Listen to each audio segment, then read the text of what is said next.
to ShefF1 for the first time in a long time, and it is because the 2026 season is just around the corner. Amy, it's been a very hyped season. We've had all the testing out the way. How are you feeling with just a couple of days until we kick things off? I am very excited. It feels like a long time waiting over the off season. It always does with F1. And yeah, I'm just really excited for this whole season because anything can happen. And there's Seb's voice in the background. We're on. We're live. Um, so yeah, I'm really excited because literally anyone could win it. We could literally see someone like Gabriel Bortoleto go on and win his first championship. Yeah. And that's what's so exciting. So yeah, and I think what a track to start in with Australia. I love Australia and Albert Park. And yeah, I think anything could happen. The weather's not going to be as crazy as last year, supposedly. But yeah, I'm just excited to see all the drivers back on track. We've got 22 this year, 22 we can pick for our predictions. And I think that's going to be a whole new element to it. Slower pit stops because of that. And yeah, I'm just very excited. What about you? Yeah, I can't wait. I think this is the most excited I've been for a season, maybe ever. I think 2022, obviously, there was a lot of excitement around that, and I think a lot of fake optimism about. I remember thinking AlphaTauri were going to be up there, and they finished ninth. But this year it feels different, and it does feel like they're genuinely, as you said, anyone could win if they get the engine and the chassis right. Who knows? And with the budget cap and everything in, I really do feel like this could be anyone's year. That being said, there are seemingly, pre-season favourites and things like that. We're going to be making our full predictions, drivers champion all the way to best team, best race, etc. And then at the end, because we don't have enough time later in the week to do our Melbourne predictions, we will be cramming them in at the end as well. But yeah, I think we should get straight on into it with, of course, our prediction, the main one, the drivers champion for 2026. Amy, there's a lot of speculation about which teams are going to get it right or which drivers are going to get it right. But for you, the first prediction, who do you think is going to be the drivers champion? Yeah, a lot of talk around the British driver George Russell this year rather than Lando Norris. And we've seen over testing them look very strong, and I think they're holding back slightly. So maybe that would give me more initiative to go with George Russell, but I'm not. Oh, I I spoke to you before, obviously Bahrain testing, who I thought was gonna go on and win first world championship. So that means I'm not going for my driver Lando Norris this time. I'm gonna go with Charles Leclerc. oh, I am backing Ferrari. Now, it's the most Ferrari thing ever to go to Bahrain for pre-testing and prove themselves and mess it up when it actually comes around. And I think that's very likely to happen, but I'm not going to back that. I am going to back Ferrari this year. I believe that they are able, because no one knows. It's not like everyone's in the know and Ferrari's not this time. No one's in the know. And Ferrari could have accidentally gone and got it right. And that's why I think Charles Leclerc will be drivers' world champion. And you could probably say, well, why wouldn't I back the 7-time world champion in the team, Lewis Hamilton? I think last year's shown that maybe he's not lost it. I don't want to say the greatest of all time has lost it. I think he'll be up there fighting for it. But I think Charles has that extra bit of edge. He's just got married. He's having a great private life. And now it's ready for, it's all going right for him off track. Now it's time for him to get it right on track. And I think this is season he is going to be the world champion. So yeah, Charles Leclerc. wow. I mean, I think there's not really many people in the sport that wouldn't want that to happen, to see Charles Leclerc, the poster boy Ferrari, finally get things right. Well, not him get things right, but Ferrari get things right. Obviously, haven't won a drivers' championship since 2007 in the hands of Kimi Raikkonen. And yeah, I mean, I would love to see it happen, but I am going to go with the form book for my prediction, or what everyone seems to be saying in the paddock, and that is Mercedes is going to be strongest. They're going to have the strongest power unit. They're going to have the best chassis, the best understanding of that power unit as well. And I'm going to go for George Russell. I think for me, it is between him and Kimi Antonelli in terms of that, because I am really backing that Mercedes are going to be the ones that have got it right. They've put so much into this as well. Obviously, they had a really disappointing last regulation cycle. But even then, they were still up there, and they still proved at times that they could be, when they put their full focus on it, arguably still better than Ferrari at times over the last regulation cycle. And I just have full faith in them. They have the facilities. We know it. They're a championship winning side. And George Russell, I think, proved last year, when the car's up there consistently, he can put in great performances. I think Kimi's going to make a real step forward this year, but I just think George Russell, he's just going to have enough. And I do think the car advantage is going to be astronomical. It does feel a bit strange, because all the talk that the power unit was going to be the main, you know, advantage point of this regulation cycle seems to have gone out the window a little bit. People don't seem to be thinking that it's going to be an engine formula as much, but I think that might be because of Mercedes sandbagging quite a lot, and also they haven't given their customer teams the full Mercedes full spec power unit for testing, which they will get in Australia. And I think that when that kicks in, and obviously all the compression ratio, things like that, and they are allowed to run their engine at whatever sort of loophole they found and things like that for the early part of the season, I just think, for me, I just can't see past them. And I think George Russell, this will be his year. Very similar maybe in a sense to Lando last year, where he finally got his time. He put everything together. He probably will have a few cracks, because he has never actually been in a proper title fight. So I'm sure that it will be an exciting season. But for me, I'm going to go with the form book, George Russell. But that leads nicely on to our Constructors' Champion. And for me, as you can guess from my prediction with George Russell, I'm going to go for Mercedes. And I don't think it's going to be that close. I think it'll be closer than McLaren last year. I do think that McLaren will be up there as a customer team of Mercedes. I think that Red Bull and Ferrari are going to be very competitive as well. But Mercedes have two great drivers. Kimi Antonelli, as I said, is going to take a leap forward.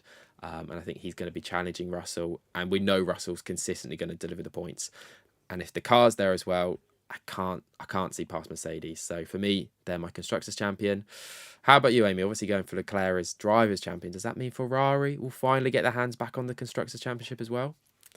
Well, I thought about Mercedes because in a way you can't look past how up their engine's been, and a lot of people speaking about how even when we get to Melbourne, it's even going to be faster than what it was in testing, and you're going to see customers like McLaren being faster, and even Alpine maybe. But I just have to back Ferrari, because if I'm going to back Charles Leclerc, I also have to back Lewis Hamilton and that dynamic, because in my opinion, I do think the best duo on the grid should be Oscar Piastri and Lando Norris and McLaren. I think that has been proven the last 2 years. But how could you say that a 7-time world champion and a driver of the quality of Charles Leclerc, how could that not go on to win the constructors? And if I'm saying Charles Leclerc is going to be able to get the drivers' championship, surely Lewis Hamilton's going to be up there with him. And ultimately, I think it'll be close with Mercedes, and it will be literally the battle of Mercedes versus Ferrari engines this year. Well, and of course the new Ford one potentially. Yeah. But ultimately, I think Ferrari are going to come through because of that experience from both drivers, in comparison to Kimi Antonelli only entering his second season. I am expecting a lot of big things from Kimi this season, but ultimately, how could you say no to Lewis Hamilton and Charles Leclerc in a vintage Ferrari? And yeah, it'll be what dreams are made of for the Italians. So yeah, I've gone double Ferrari for my drivers and constructors this year. That would be incredibly interesting to see how Lewis bounces back from that. If he is in a title winning car and doesn't win the championship, that would be really interesting to see how he goes on from there. I do have to say though, if you are new, well, Amy, you've got history of predicting correctly. So if you are a Ferrari fan, you should be very excited, because last year, what did you predict? Constructors champion McLaren and drivers champion Lando Norris, which neither Rudy or I went for. So I guess that's a good sign for Ferrari. Or are you getting too carried away? We'll find out. We'll find out. But then, well, actually, my prediction as well. just to maybe, if you are a Mercedes fan, maybe put some nerves in you, because I predicted Max Verstappen as champion, and I predicted Ferrari as constructors champion last year, which is a pretty awful prediction. Anyway, we'll move on to I think one of my favourite ones to predict, and that is the driver of the year. Not necessarily the champion; it could be the champion, but someone who we think is going to take a big step forward potentially, or just get the most out of their car on a regular, consistent basis. So, Amy, I mean, obviously, if Charles was to win the championship, you would say he's probably going to be up there for driver of the year. But is he your driver of the year, or have you gone for someone else?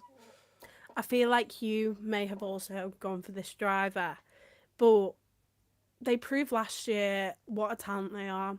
I've also backed this driver to get the Mercedes seat last year from over 3 years ago when we started this podcast, and I predicted him to get the Mercedes seat in 2025. He got it. He did amazing in his rookie season. And this year, with that experience that he's got, he's going to be my most improved driver of the year. I haven't even gone for most improved. I've gone for my driver of the year, Kimi Antonelli. And I have gone for driver of the year, Kimi Antonelli, because I'm really going with an Italian theme, I feel. Drivers, champion, Charles Leclerc, constructors, Ferrari, driver of the year, Kimi, because yes, there's a lot of hype around George, but in my opinion, you kind of spoke on it before, but Charles Leclerc's had experience of fighting for a championship. It was short-lived, but it was in the 2022 season, and he went through a lot of pain towards the European leg of the season. But prior to that, he really got the experience of fighting with Max Verstappen, and it really looked on for a while. And I feel like he had that experience to carry into this season. I think, on the other hand, you had Lando Norris fighting with Max Verstappen in 2024. It was never really on the cards, but it gave him that experience of fighting with a driver of the calibre of Max. And that's why I think I could potentially see Oscar Piastri being up there again this season, because that was his experience last year. Obviously, Lando went on to win it after picking up that experience. George has never been in this situation. And with all eyes on George and Mercedes, that gives Kimi Antonelli the absolute freedom to do whatever he wants. All eyes on him. The expectation isn't on him. He's going into his second season, and I think just where he left off last year, it'll be picked up, and I think we'll see a really all-round driver, and why he almost can be regarded as the mini GOAT. I think he's gonna, he has a look of Ayrton Senna. He looked up to Lewis Hamilton as a kid in the Mercedes Academy. And in his second season, I don't think he'll go on to win the championship like Lewis Hamilton did in his second season. But I think he'll be a driver to not be messed with. And I'm really excited because I love Kimi Antonelli. So, yeah. Yeah, no, I definitely agree completely with that. And but I haven't gone for him. I think for me, just because I am predicting George Russell to win, I think for me to predict Antonelli, even though maybe he might be my most improved, we'll get onto that. But for me, he would sort of I feel like you have to beat your teammate in my eyes to truly be a driver champion. Unless, obviously, if Kimi is neck and neck with George and he's absolutely in there for the championship, of course, then I think he will have made a massive step forward, because the actual points gap between the two last year was pretty big. So, yeah, he does almost need to take a step forward, but I have full faith that he will. But for me, my driver of the year, I think this will tie in a little bit to my shot prediction when we'll get onto that towards the end of the video. I'm going to go for Ollie Behrman.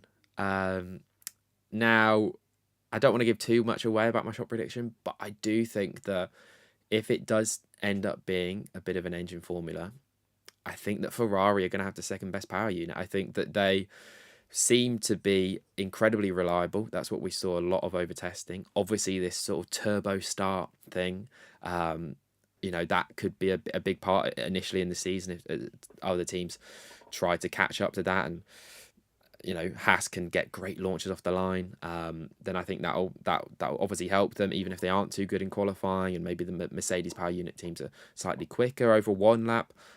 And I also have quite a lot of faith in Haas this year. I think that they, in testing as well, have proven that they're definitely going to be in the midfield hunt.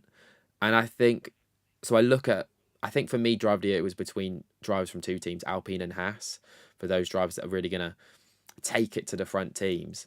And I just have faith in Ollie. I think that there were doubts about him at times last year about whether or not he truly was like, next in line to go for Ferrari. Some mistakes crept in at points, and maybe early on in the season, Ocon was getting the most out of the car, and Behrman was, a couple of crashes and not quite there. But as the season went on, he almost made that team his own, and I think that will carry on into 2026. I don't know what that'll mean for Ocon. I'm slightly worried for him. Obviously, if Ollie does have an incredible year and maybe Lewis doesn't have an incredible year, that move that's been talked about for absolutely ages of Ollie going up to Ferrari, that could happen potentially. I'm not going to predict anything like that, but I just think Ollie's going to get the most out of that Haas week in, week out, and Haas will give him a car to shine and show his true abilities. And I think that a second year in a row, getting the better of a really experienced midfield driver who many highly rate in Esteban Ocon, I think it will just be a really great year for him. And I'm also going to predict a couple of podiums for Ollie this year. That's my driver of the year, Ollie Behrman. But on a more somber note, as usual, we do have to predict our biggest flop.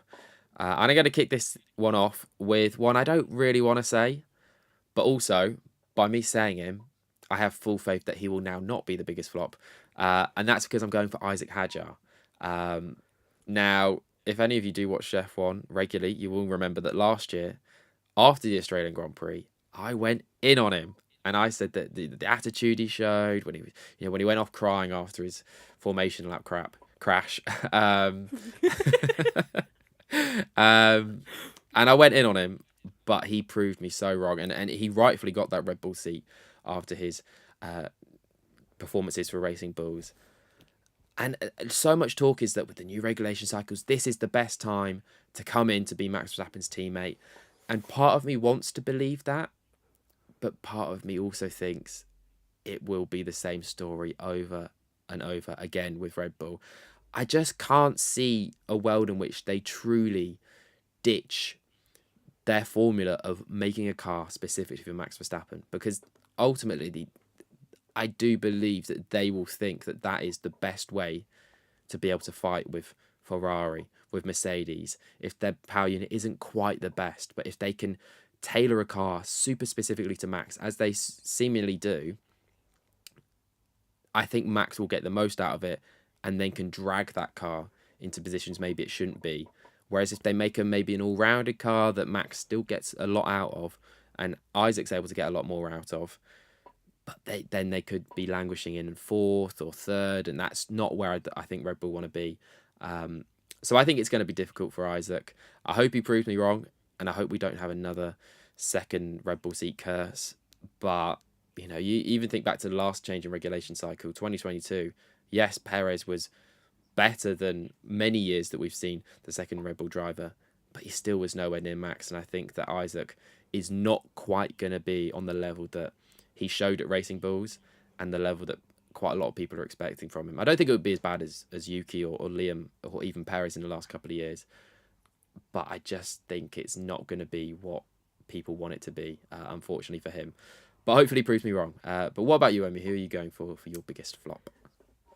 Well, flop of the year, I have gone for your driver of the year, Ollie Behrman, because at first there was like vibes. I thought that it was particularly, he just seems like he's going to flop, but I have reason for it. And, I've spoken a lot about Ferrari so far in this prediction video. But like you said, there's rumours of him going to Ferrari. He's a Ferrari Academy driver. It's almost like, okay, going into his third year next year, would he be getting the Ferrari seat from Lewis Hamilton? And I think that depends how the season goes for him, and how many eyes it would be on Ollie. It was interesting when you asked, like, what would that mean for Lewis if Charles was to get the championship and he was to come second to that? Would it be motivating because he's going to be in a much better position than he was last year, but he still lost to his teammate, and like Lewis Hamilton doesn't like to lose to his teammate. We all know that. So it would either be a really optimistic thing for Lewis going into next season, knowing that Ferrari can build a championship winning car, or it'd be really disheartening and maybe that'd be the end of Lewis Hamilton. And therefore, leading on to that, would all eyes be on Ollie Behrman? Yes, he had such a great end to the sorry, my screen went off then. He had such a great end to the end of last season, getting in fourth in Mexico, and being able to get in the points consistently. I just don't know if he's going to be able to pick up where he's left off. And people speak a lot about these regulation changes and who is going to adapt the best to that. And it is, talk that it's going to be the more experienced drivers, the ones who put brains first instead of risks. And Ollie, as much as, I'm rooting for him, I don't know if he's going to adapt that well this season. I don't think it means he's going to lose out on a seat. But I think, with some expectation going into his second season and having such a good first season, maybe that might actually end him to eventually lead him to falter this season. And that's why I have gone for Ollie Behrman as my flop of the year. And now I'm definitely fully predicting that he's just going to be completely mid, and he won't be a flop, or he won't be, as I said, driver of the year. But it's a super interesting year for Ollie. And as you said, it's a super interesting year for all of the less experienced drivers to see whether or not they can really quickly adapt. And maybe it could be an advantage for them that they haven't got too used to the previous regulation cycle of cars, and they might be able to adapt quicker as they've been used to going from series to series year on year, whereas maybe the more experienced drivers like a Lewis Hamilton, they're only used to a certain type of car and they have been for a while.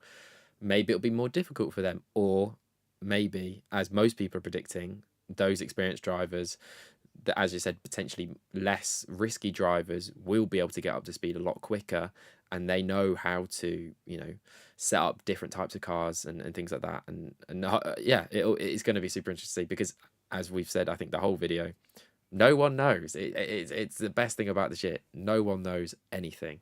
But we're going to move on to our most improved driver. Now, Amy, obviously you went for Kimi Antonelli as your driver of the year. Is he also your most improved driver of the year? I have gone for rookie Oh, Fernando Alonso. oh. I've gone for Fernando Alonso. Okay.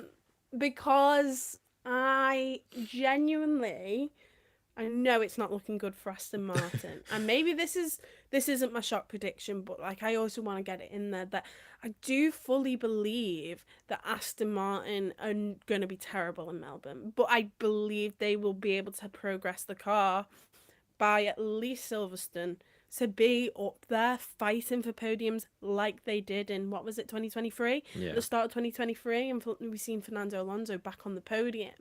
I think they have Adrian Newey on their team. Adrian Newey surely hasn't got it this wrong, and obviously it's not just him, but it's also mainly the Honda engine and how has that partnership worked. But I just don't believe it. I think they're kidding us, to be honest. I think Fernando Alonso is going to win the Australian Grand Prix. No, I don't. But I do believe there's obviously some truth behind all the rumours that they are just going to have to be going for contractual reasons and only race maybe a couple of laps in practice and compete in qualifying, and will finish 20th and 19th, and then obviously will end up racing a few laps but coming back in. I do see that happening, but I think that's obviously where the improvement comes from. You can only improve if you're absolutely rock bottom. The only way's up. And that's why Fernando Alonso is going to be my most improved. Could have gone for Lance Stroll. Don't believe it's going to be Lance Stroll. But with a driver ability of Fernando Alonso, a two-time champion, how can he not want to improve? And he wouldn't be on the grid if he still didn't care. And we speak about Lewis Hamilton an awful lot. We forget Alonso's older than Hamilton and he's still here. And it's only because he's still got that passion. He would just retire. But he still got the passion for racing. And he clearly still believes in this team. So he wants to push this team out of clearly a rut they're in right now, because we don't know what is going on there. But he clearly wants to bring them back to the top, otherwise he would have retired last season. And therefore that's why he will be my most improved, which is kind of crazy. I'm saying that about a two-time world champion, but with the car he's got, the team around him, it needs to be improved, and he's the one to help them do that. So like I said, experience is going to help with this regulation change. He's going to know how to set up different cars. He's raced in different categories of racing. He knows how to set up different sorts of cars, and therefore I think, yeah, he is going to be my most improved. Yeah, I mean, he has lived through so many regulation changes in F1, obviously the most of anyone on the grid. It did make me think, though, as you said about Lance Stroll, I mean, I would absolutely love it if somehow this style of car just completely suited him down to the ground and he just became the best driver on the grid. And I know it's improbable because, generally speaking, look, series to series, the best drivers do generally rise to the top.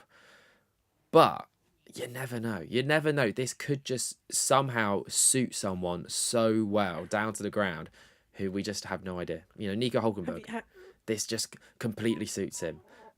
You never know. I fingers crossed for something like that, because I would love it. Have you But gone for Lance Stroll as your most improved? I don't genuinely believe that, unfortunately. My most improved, though, is maybe a slightly more interesting one. As I've said, and this is tying to my shot prediction again later, I think that the best of the rest, or maybe even more, will be Alpine and Haas. So for my most improved, I'm going to pick Franco Colapinto. I think that whenever I see other people's predictions, things like that, they have them quite low down. They seem to have this perception that, okay, he scored 0 points last year.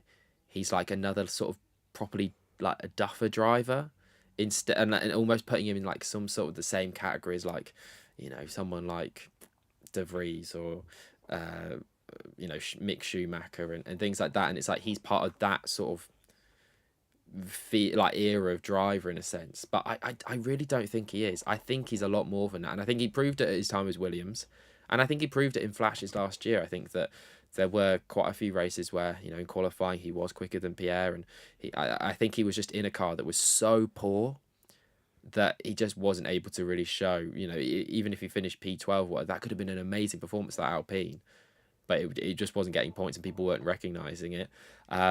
He didn't have a pre-season. This is the first time he's actually going to have a pre-season in a car. He'll obviously have been heavily involved in the development of the car, and I just think that Alpine are going to get it right. I think they're going to be up there, and I think that Franco Colapinto, even if he doesn't beat Pierre, the fact that he's coming off the back of a year where he scored 0 points, was, I think, 21st in a 20 driver championship sort of thing. Like, I do believe that he's going to take a step forward. I think he's going to be a lot closer to Pierre than people think. And yeah, I'm going to go for Franco Colapinto. I think that the only way is up for him from sort of, I guess, an outsider perspective. 0 points. He's obviously going to get more than that, or at least I hope so. So yeah, I think for me, Franco Colapinto is going to make the biggest step up in terms of drivers on the grid. Can I Yeah, ask you a question? Did you watch Drive to Survive? I have, yes. What was your opinions on, obviously, the Alpine episode? Oh, I mean, Flavio, I knew you were, you know, that sort of guy. Messy. I didn't know you were like that. Now, obviously, I don't properly know about, like, whether or not, I mean, that's how he actually was, and maybe I just didn't understand that it was like a bit jokey, or like that. Satire. Yeah. Yeah. It didn't feel like it watching it. It felt very awkward to watch talk about his interaction with Franco Colapinto, and you know, Franco going, "Oh, you could try something on my car." No, shut up, get out, sort of thing. Like, You're the problem. yeah, like, what? It's a really weird one. I'm hoping that it'll help the team. But I mean, I have no idea. I do think that Franco will survive the whole year as well. Definitely, I think even if he does have a poor start, I think, especially with Dua not being the reserve this year, and not having, you know, someone with F1 experience to just fall back on now. I think with his sponsorship and everything, I think even if he does have a poor start, I think he'll be fine. But yeah, Alpine are just, I mean, they're a crazy team, and you never know. They could under Flavio get it completely right and be top of the midfield, maybe even break into the top teams, or there is a world in which they are absolutely awful. Maybe the start of the year great and just absolutely fall off a cliff. You know, team members resigning left, right, and centre. Or if they do get good results, then maybe that Flavio attitude will help them and it will inspire them and things like that. Um, yeah, only time will tell. But what did you quickly? What did you make of Drive to Survive? Any points you want to talk about from that? Not particularly. I didn't like the storyline of obviously McLaren and Lando, because in episode 3 you've seen obviously Oscar domination, and then 7 and 8 all of a sudden Lando's leading the championship, and it just completely forgot the blip of Oscar's performance because it was such a key part. I Yeah, mean, yeah, Lando got some great wins in Mexico, in Brazil. He did the one pit stop in Hungary and managed to win. Them storylines were forgotten about, and I think it comes clear and obvious now to me. When I first started watching Drive to Survive in the third season, it was like, wow, so dramatic. And it's actually really dramatized, and we know that. But like, I think teams are getting too much PR say in it now and being able yeah, to twist stories in ways they want. And it would, if I was watching this as a non F1 fan and because I enjoyed the show, I'd be so confused how Oscar is literally the golden boy and winning so many races. And then all of a sudden, it's a big flip, and all of a sudden Lando's leading by 30 points. Huh? yeah, How's that happened? I wish that kind of covered Oscar's blip and also Lando's domination, because that was Lando's season. He was literally 30 behind in, what was it, in Zandvoort, where he DNF'd, had an engine failure, and then from there he just turned his whole season round, and it weren't mentioned, and I just thought, he's literally the champion. Talk about the champion season. yeah. But I think for me, it was definitely a case of also if it had been the other way round and Lando had had the blip that Oscar did, that would have been oh yeah. there would have been a whole episode on it, and it would have been front and center. So, yeah, it did feel a little bit like maybe they were trying to protect Oscar, which I I don't know why they're doing that. I don't know if they just want to be like, oh well, we wouldn't have an interview with him next year or something. Like, but it's Yeah, not the I point of it. guess Like, I think it's a PR game these yeah, days with it. But I still enjoyed it and I still watched it. yeah, I just kind of was a bit disappointed with that whole storyline, which was the storyline, because it's who won the championship. mm. I th- And I liked how they included Max, and that was good. They just explained between the two McLaren drivers. I think I would have appreciated that a bit Yeah, more. I think so. I think for me, one little shift in it. I know this is a bit off topic now. That it felt earlier on the earlier seasons, it did focus on the niche things that weren't Hmm. maybe the stories of the season. But now, as F1 has more fans from Drive to Survive, it's almost become like a season recap, but quite a skimmed season recap, which is Yeah. not what made it so interesting in the first place. Because the whole point of it, I think, initially was, a lot of it early on was obviously about Daniel Ricciardo, and almost felt a bit like this is a focus of the series, not just a season review. It's like, here are storylines within F1, not just the main storylines. These are Yeah. interesting ones. Whereas now it just feels like they're like, oh, we have to cover this, so we'll just sort of, I don't know. It's Yeah. strange. I'm not sure where it goes from here, because obviously 8 episodes instead of 10 now. I don't know if that's a sign of Hmm. things or And I don't like just the constant, you know, constant team principles. I don't care about the team yeah, principles. I'm going to be so honest. Like, one episode I loved last season was the Singapore one, where you had the 5 drivers, Pierre, Charles, George, Alex, and Lando, vlogging. And it was like, that's why people love Drive to Survive so much, is it's an in-depth looking in these people's lives. I remember one of my favourite episodes ever was where Charles Leclerc was introduced in his rookie season, and I knew nothing about him, and I got to learn about Jules Bianchi and his whole like growing up in the sport, and telling his dad that he got into F1 just before he passed away. Like, that's such a beautiful story, and I wish I could. I know it's quite invasive these days because there is more eyes on the sport, but like, that's the element I enjoyed of Drive to Survive, and now there's barely any of it, and it's just literally team principals sat in their rich houses, and I don't chatting rubbish basically. I mm, don't care.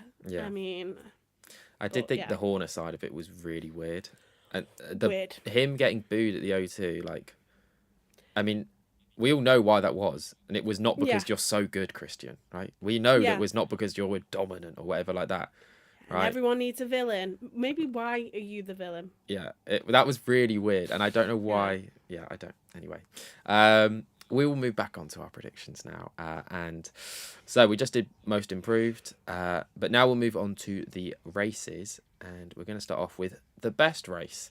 And for me, this is incredibly simple. I'm going for Melbourne. I think that Melbourne is going to be the best race because one, it was chaos last year, and I know a lot of that was due to the conditions. But I think because there's so much excitement going into it, who knows what's going to happen with the start procedures, and just the fact that we will finally like properly get actual knowledge about what the season might actually look like. And I think that everything's going to be so interesting. I think that's going to be a large part of the early part of the season, is that every race is going to be so interesting because we're actually going to find out about the pecking order. Whereas, obviously in the last few years, we obviously sort of know the pecking order. Yes, there might be the odd changes that here or there, but this time we have literally no idea because no one knows if people are sandbagging, testing, things like that. And I think Melbourne's going to be such a good indicator. And I think that there's going to be so much chaos with boost, overtake mode, things like that, which I still don't really understand, to be honest. Obviously, the active aero and people actually racing on tracks side by side in these cars, which are slightly smaller, and just I think the drivers are going to have to so much going on, and I think it could be absolute chaos. So I think it'll be an amazing race. I don't think we're going to even have like a clear runaway winner. I think that potentially with Ferrari, with their, as I've said before, that turbo thing that everyone going on about, yeah, maybe they won't qualify on pole, and Mercedes will be on pole, but Ferrari get ahead of them straight off the line, and how they have to try and defend, and there will be crashes, and yeah, I think it's going to be absolute chaos, but brilliant chaos, and it's going to be worth getting up at 3 o'clock in the morning for. But what about you, Amy? What is your best race of the season? Well, I'm going for a similar vibe of new regulations, new destination, and I'm gonna be there too. And that's Madrid. Oh, A street circuit somewhere where yes, it's added that it's new regulations, but they have no idea about this track. They have no idea about literally anything. Tires, how the weather's gonna be. They just have no idea. So I'm going for Madrid because I like your point of we don't know what's going to happen with Australia. Literally anyone could win it. But yes, Madrid's a bit further down the line, and it's just after Monza as well. Yeah, I just feel like anything could happen there as well because literally no one has a clue what happens. We could literally see domination from Mercedes all season, and then Madrid happens, and it's something like a Las Vegas where you have a shock winner, and or Canada because it's such a different track, and yeah, so maybe that'll be the best race. I don't know, but I'll be there, so it'll be my best race. So yeah, I'm excited for Madrid. yeah, definitely. I think that Madrid. I think that I'm part of the people that are skeptical about it, but also so many people were skeptical about Vegas, and Mhm. it's turned out to be a brilliant race on track, even if on paper it shouldn't be or whatever.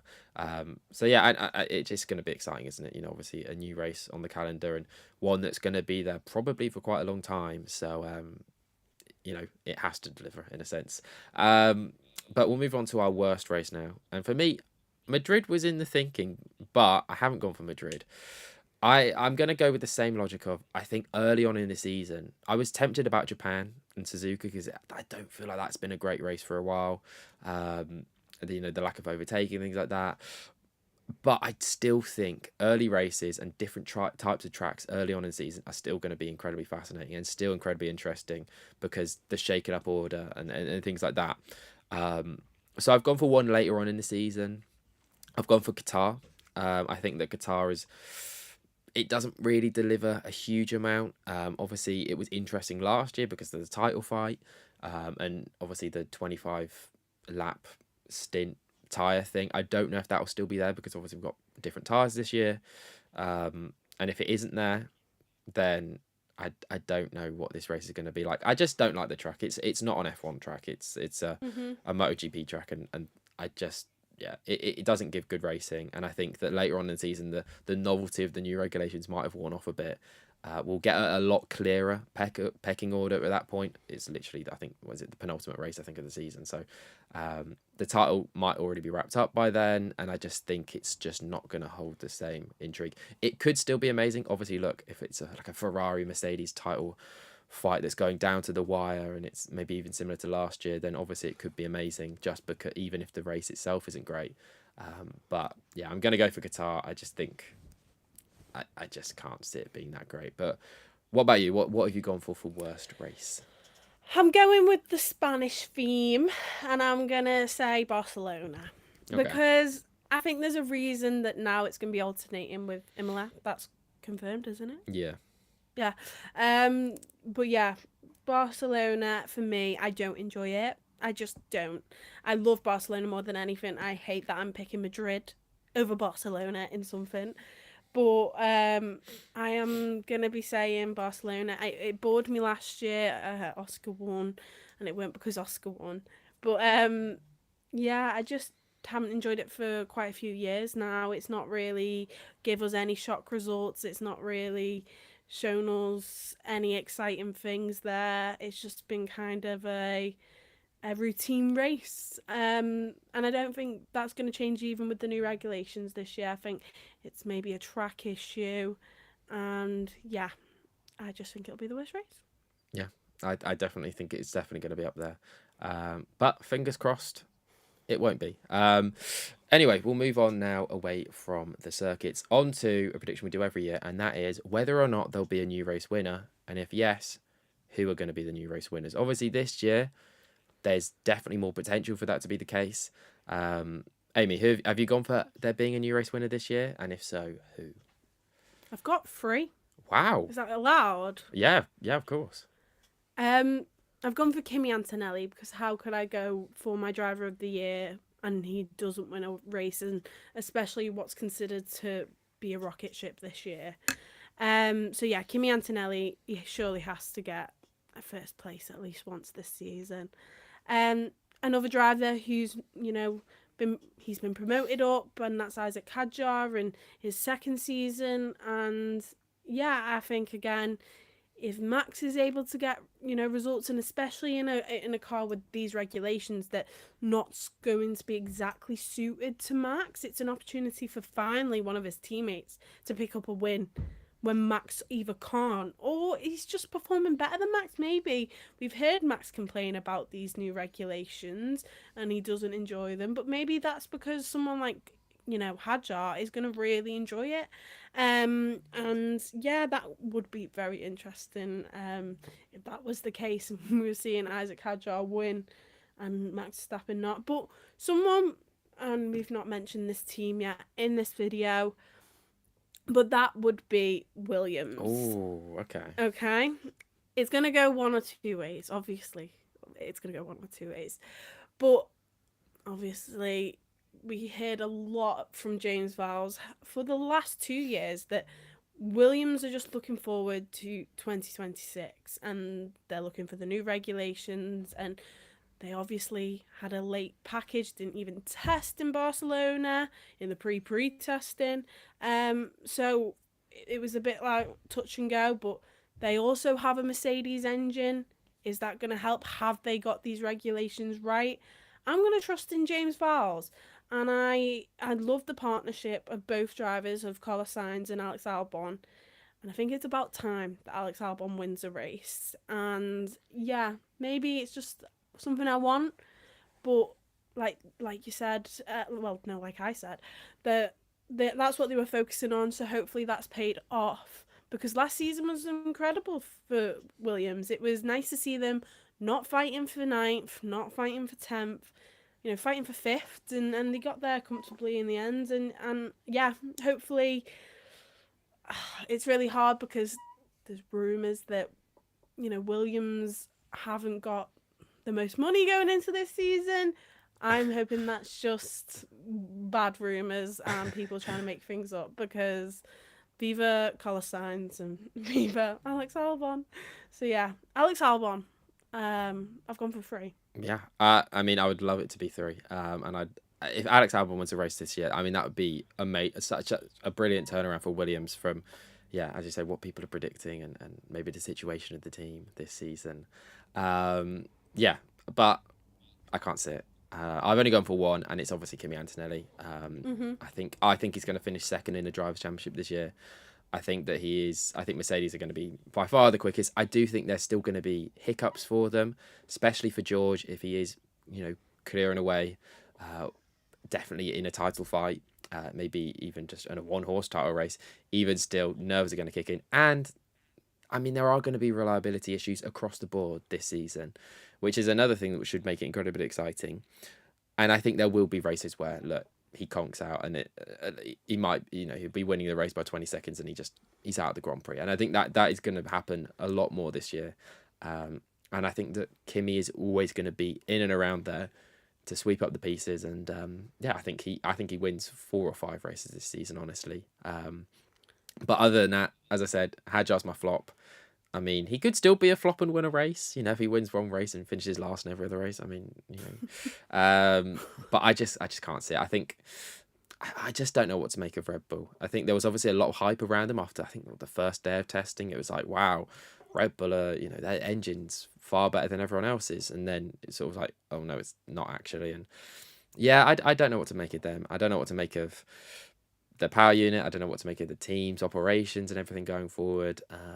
So I see it being a difficult year for them, but I do see Ferrari being up there and improving, and I do think McLaren will still be up there. So I think it's going to be hard to get, potentially a surprise victory. So yeah, I've just gone for 1 in Kimi Antonelli. But now we move on to, I think, both of our favourite predictions to make, and that is our shock prediction for the year. You can predict anything for this. And this doesn't necessarily mean we think this is actually going to happen, because otherwise it wouldn't be a shock. But yeah, Amy, what is your shock prediction for the 2026 season? It's something I don't want to believe, but I believe McLaren will be the 4th best team. I think Red Bull will maybe have a slower start than what they used to, but I think the way that Max Verstappen's mind works, he's really good at helping the team progress the car, and especially something to help him particularly. And I think that's why we'll be able to see that Red Bull go slightly faster. I think Ferrari and Mercedes.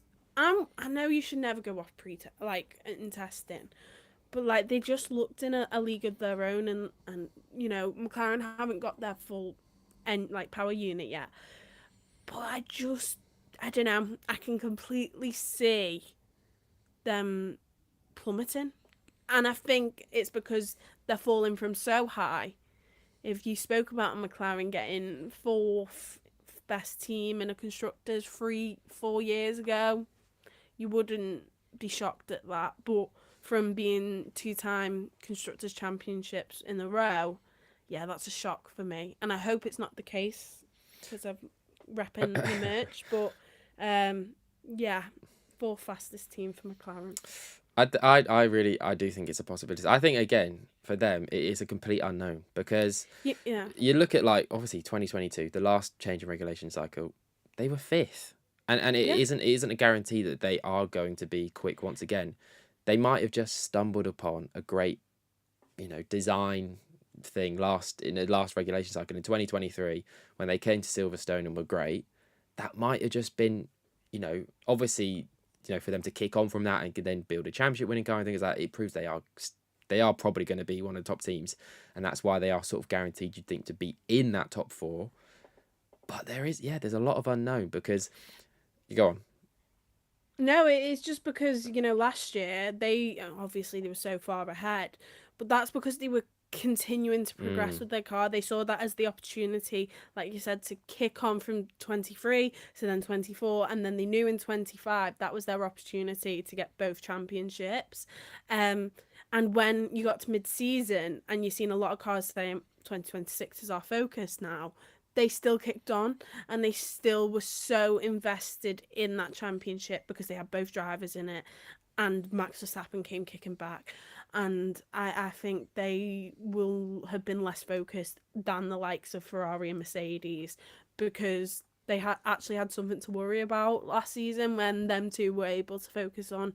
And of course, so maybe, it was obviously really good that they won the constructors, because it meant more money, it meant obviously more sponsorships for this year, but it meant less time for them to focus on this year's car, which probably was a bit more necessary to look at because of how different it should be with the new regulations. So yeah, I think there's a lot of factors going into that, and that's why I could potentially see McLaren become, even slower than the Red Bull. The only positive for them, and my positive to carry into the season, is it's a Mercedes engine, and if it's so good, then McLaren are really great at building a car, as we've seen the last 2 years. So if they've got a rocket ship as an engine, they should be all right, and they've got two pretty decent drivers in driving them, so they'll be able to get them up there. But I don't know. Maybe I'm just being pessimistic because the last 2 years have been really great.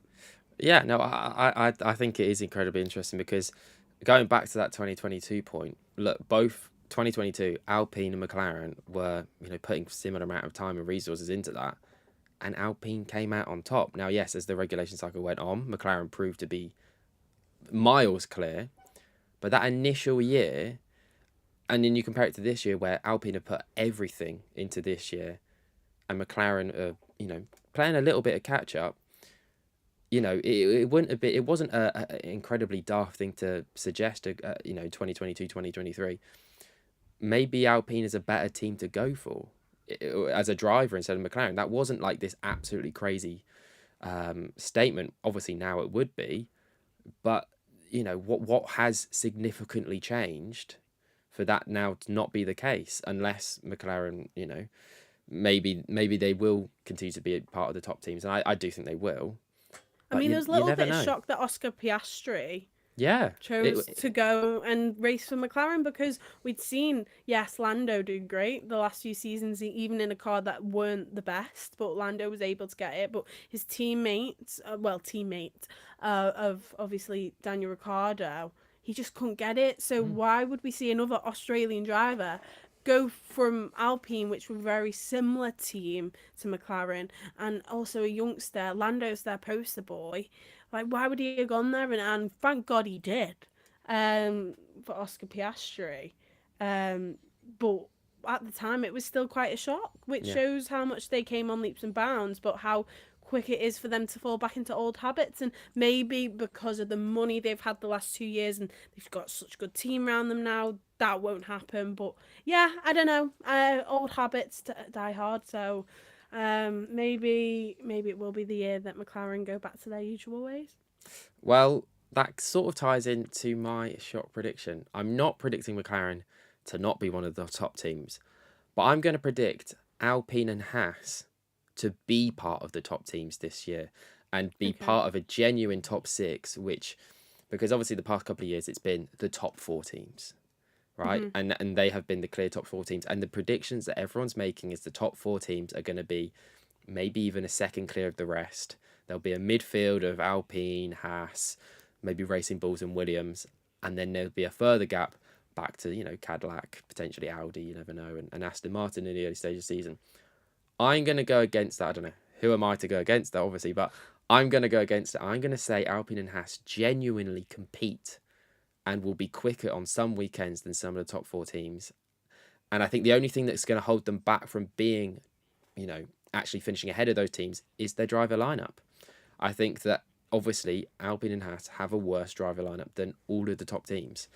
And you can trust the top teams' drivers to get consistently super high point scoring finishes. Whereas, look, I'm predicting Colapinto to be the most improved, but do I think he's going to be outscoring Piastri? No, I don't think he is.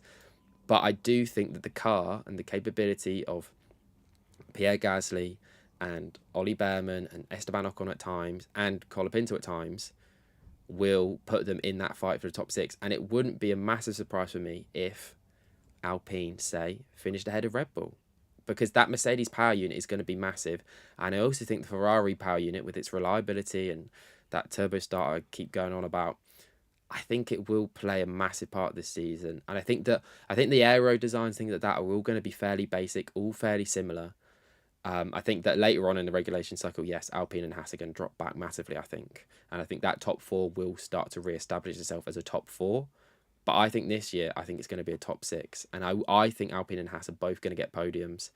And I think they're both consistently going to be in that hunt, and clear of the actual midfield. So, yeah, I think it would be a shock if they were to actually, week in, week out, consistently challenge and finish ahead of weekends, Ferrari, McLaren, Red Bull.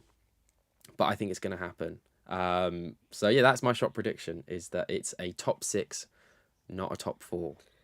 So yeah, they are our predictions for 2026. Obviously, as mentioned, we are going to quickly do our Australian Grand Prix predictions before we go, and we will be reviewing them after the race on Monday. So should we kick things off with our Australian Grand Prix predictions? Yes. So we'll start off on the Saturday with pole position. Amy, who are you going for the first pole position of 2026? Well, I'm going to stop being delusional about Ferrari. And I'm going to be realistic and think that I believe they've got a lot more to give, and they were really sandbagging. And that's why I'm going to go with George Russell in his Mercedes. I think, especially at the start of the season, they're going to be the car to beat. So therefore, George Russell is going to be my pole sitter on Saturday. Yeah, I've gone exactly the same. I've gone George Russell. He's my driver's champion. He's going to get pole position. I think it'll be fairly comfortable for him.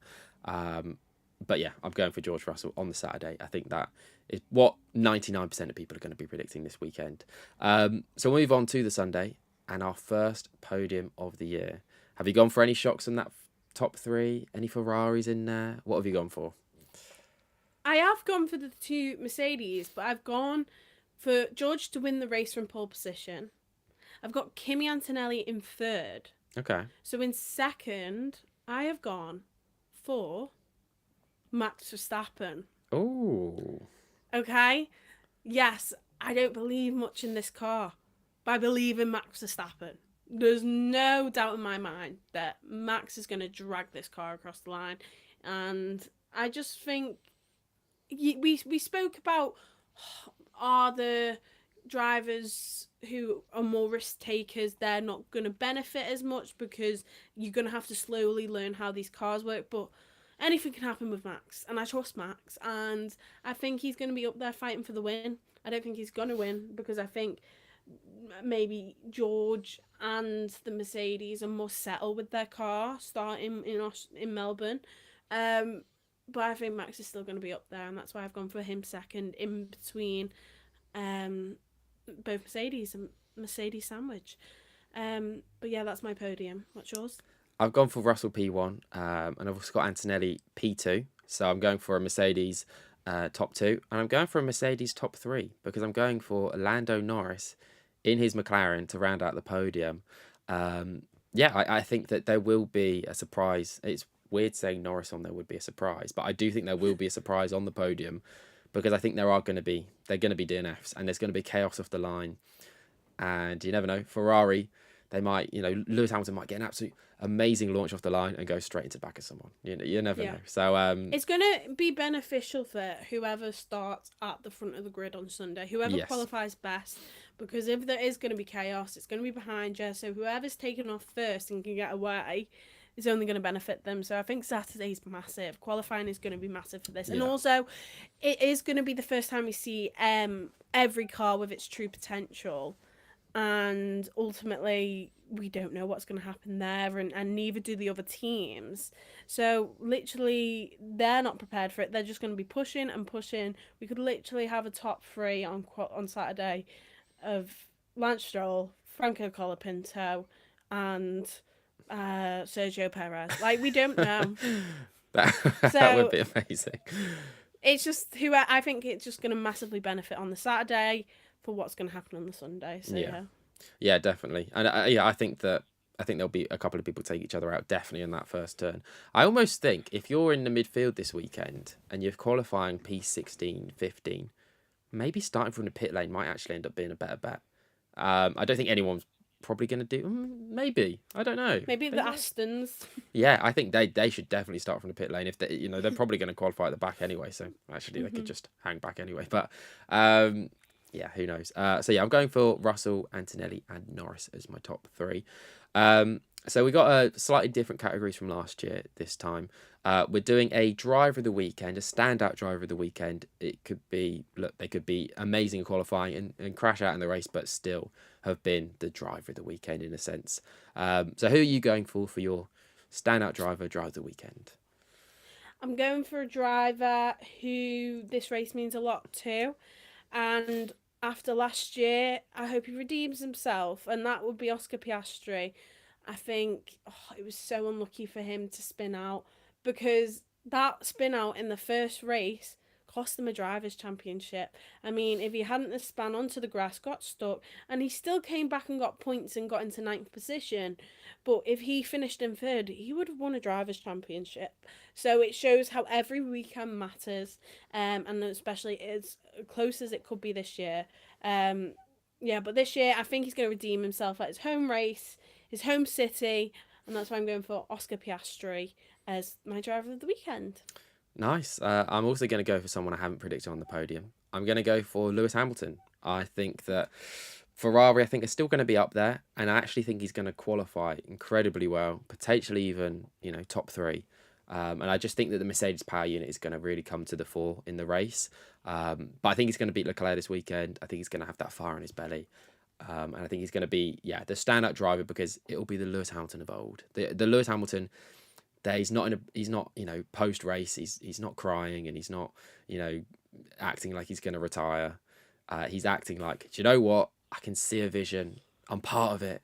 Let's go, team. And that's how he's going to be this weekend, and everyone's going to love it. So yeah, Lewis Hamilton, not going to be on the podium, but he's going to be really consistent, really quick, and he's going to be the standout driver this weekend for me. But now we've got our flop of the weekend. Amy, who have you gone for? It hurts me to say this, No. and I love this driver, and I can't wait to see them with the number 1 on their car. But I have gone for my driver, Lando Norris.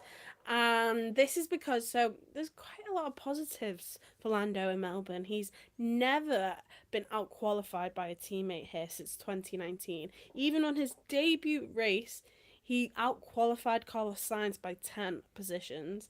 But since that, if he out-qualifies Oscar Piastri this weekend, it would mean he would have the highest head-to-head record in Melbourne ever. So that would be pretty cool. Wow. However, I think there is a curse that would actually strike this prediction to be true. Because since was it Charles Leclerc? I'm trying to think of what years drivers have won. Who won in 2022? Yeah, it was Charles. Was it Charles? He DNF'd in 2023. We then had Max Verstappen win in 2023, and he DNF'd in 24. Yes. We then had Carlos Sainz win in 24, DNF'd last year in the race. Who won last year, Seb? Lando Norris. Yes, so that's a curse from 2022 that has been happening to every driver who won the previous race, that they end up crashing out. So that's why that's going to be my flop of the weekend. And I'm sorry, Lando. Hope it's not the case. Hope you go on to win. Let's go and get and defend this title and get another one. But yeah, that is my flop of the weekend, Lando Norris. I'm sorry. I've gone for a lot more of a basic one. I've gone for Fernando Alonso. Okay. I think that, look, Aston Martin... That's cheating. No, because I think he's going to be out-qualified by Stroll. And that might even be a case of Alonso doesn't even take part in qualifying. But I think Stroll, you never know. We said it earlier. It could just suit him. But I think that the motivation for Alonso this weekend is going to be little to none. I think Stroll is going to view this as, look, head-to-head figures at the end of the season, Alonso won't care this weekend. I Mm. get a cheeky one over him. And then I think it's going to be a double DNF in the race, and I think it's going to be a flop for Fernando because it's just going to be another year and another moment where Fernando Alonso realizes this is terrible and he's made a big mistake. So yeah, Fernando Alonso, unlucky, but yeah, you're going to be my flop of the weekend. Best team, Amy. I mean, I think it's obvious. Mercedes. Yeah, that's what I've gone for as well. They're both on my podium, so yeah. Yeah, I think that's fair. And now, final shot prediction for Australia. What have you gone for? Well, I actually put down a Lando Norris DNF, but I basically explained that I'm a flop of the weekend. But I'm gonna change it. I'm gonna Ooh. so it's different. I'm gonna go for one of the Aston Martins to complete the full race. That's actually, I think that's quite a good shot prediction. That's a shot prediction. That is a good one. Isn't like that crazy? I We're like that. having a shot prediction that one of the cars of a team, a Formula One team, is going to Yeah. complete a race. An But yeah. Adrian Newey team with arguably the manufacturers of the best engine of the last regulation cycle. And the greatest driver of all time, arguably, of Fernando Alonso in one of the cars. We're finishing a predicting. race. My camera battery's gone, but I'll still plough on with my shot prediction. And this is an all Mercedes power unit top 5 in the race. So obviously my podium was all Mercedes, but I don't think it will be potentially one of the Williams, Alpine, or You Piastri. bloody love this Mercedes engine, Yeah. don't you? I'm banking on it. I think because like if you go back a couple of months, everyone was saying Mercedes is going to be dominant because of their engine, whereas now it's like Ferrari are up there and Red Bull are up there. No, when it comes to a race, I think all the old hype of the Mercedes engine is going to come back and haunt the rest of the grid, and I think that even Williams could be up there this weekend, even with their overweight car and whatnot. You never know. Obviously, the Ferrari engine did look incredibly reliable. So if there are mistakes, I wouldn't be surprised if Haas are up there. But anyway, that's not my prediction. It's Mercedes power unit top 5. So that is my shock prediction. I like your one a lot more. I think it's a lot more interesting. But yeah, that is it for our 2026 season predictions and our round 1 predictions. We'll see you all on Monday or Tuesday, whenever, just sometime next week, where we go through all of these. But Amy, thanks for joining me for the start of this season. And we'll find out come December who is the ShefF1 prediction champion. You know what? I've won every year we've done this, and we've never recognised me for it. I know, because I've won every year by Silverstone, probably. Yeah, but that's just because like when Max Verstappen won the title, no one cared. It's just it's the obvious prediction. It's the obvious answer. But I never went for the obvious one. I know, and you still won, and it was exactly annoying. Yeah, but anyway, this is my year, and yeah, that's it. That's my prediction that I will win this year. But yeah, we'll find out later. Anyway, yeah, I'll stop waffling and goodbye. We'll